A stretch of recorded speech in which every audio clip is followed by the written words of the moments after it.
হাজার বছরের ঐতিহ্যে গাজন উৎসবে মেতে উঠল পোস্টগ্রাম। পুকুরের জলে সংরক্ষিত চড়কগাছের কাছেই হবে আচার অনুষ্ঠান। পূর্ব বর্ধমান জেলার কাটুয়া ২ নম্বর ব্লকের শ্রীবাটি গ্রাম পঞ্চায়েতের পোস্ট গ্রামে চলছে ঐতিহ্যবাহী গাজন উৎসব। প্রায় হাজার বছরের পুরনো এই উৎসবকে ঘিরে গ্রামে বইছে উৎসবের হাওয়া। ১৩ই এপ্রিল রবিবার সকালে পোস্ট গ্রামের একটি পুকুরে জড়ো হন ২৮ জন সন্ন্যাসী। এদের মধ্যে সুমিত মুখার্জি ছিলেন মূল সন্ন্যাসী। মাটিতে গোড় দেওয়ার পর সকলেই পুকুরে স্নান করেন। এই পুকুর থেকেই জল তুলে আনা হয় গ্রামের আরাধ্য দেবতা বানেশ্বর শিব ঠাকুরের উদ্দেশ্যে।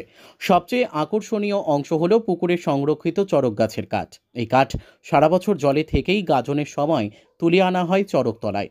স্থানীয়দের বিশ্বাস, বছরের পর বছর পুকুরের জলে থেকেও এই কাঠ নষ্ট হয় না। সেই কাঠই ব্যবহার হয় চড়ক পূজার নানা আচার অনুষ্ঠানে।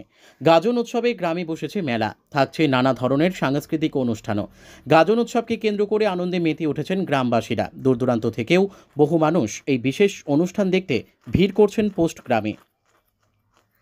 ব্যুরো রিপোর্ট, আমাদের টিভি। কত বছর পড়লো বা কি হয়, কি রেওয়াজ আছে, কি রীতি আছে বা নিয়ম আছে? এটা আমাদের পোস্ট গ্রামের গাজন উৎসব। আমরা বহু ছোট থেকে দেখে আসছি, মহা সমারোহে এই গাজন উৎসব আমাদের পোস্ট গ্রামে পালিত হয়ে আসছে।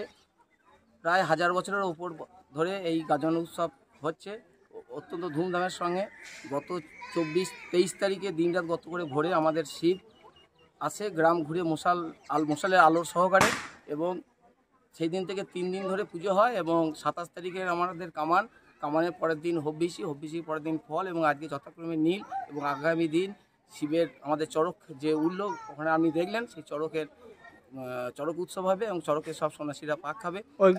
বহু মানুষ এখানে অংশগ্রহণ করে এবং মেলা অনুষ্ঠিত হয়। গান বাজনা অনুষ্ঠান আমাদের ৩১ তারিখ অর্থাৎ গাজনের আগামীকাল আমাদের এখানে অর্কেস্ট্রা আছে, এবং পয়লা বৈশাখ এই উপলক্ষেই বাউল গান অনুষ্ঠিত হবে আমাদের পোস্ট গ্রামে।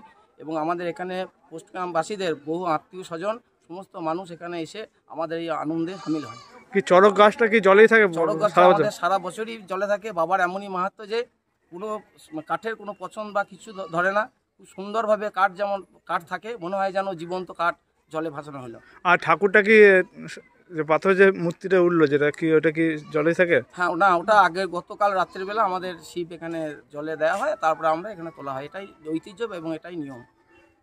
তা কত বছর পুরনো? তা হাজার বছরেরও বেশি বছর ধরে এখানে পুজো হয়ে আসছে। ঠাকুরটার নাম কেমন? বানেশ্বর মহাদেব।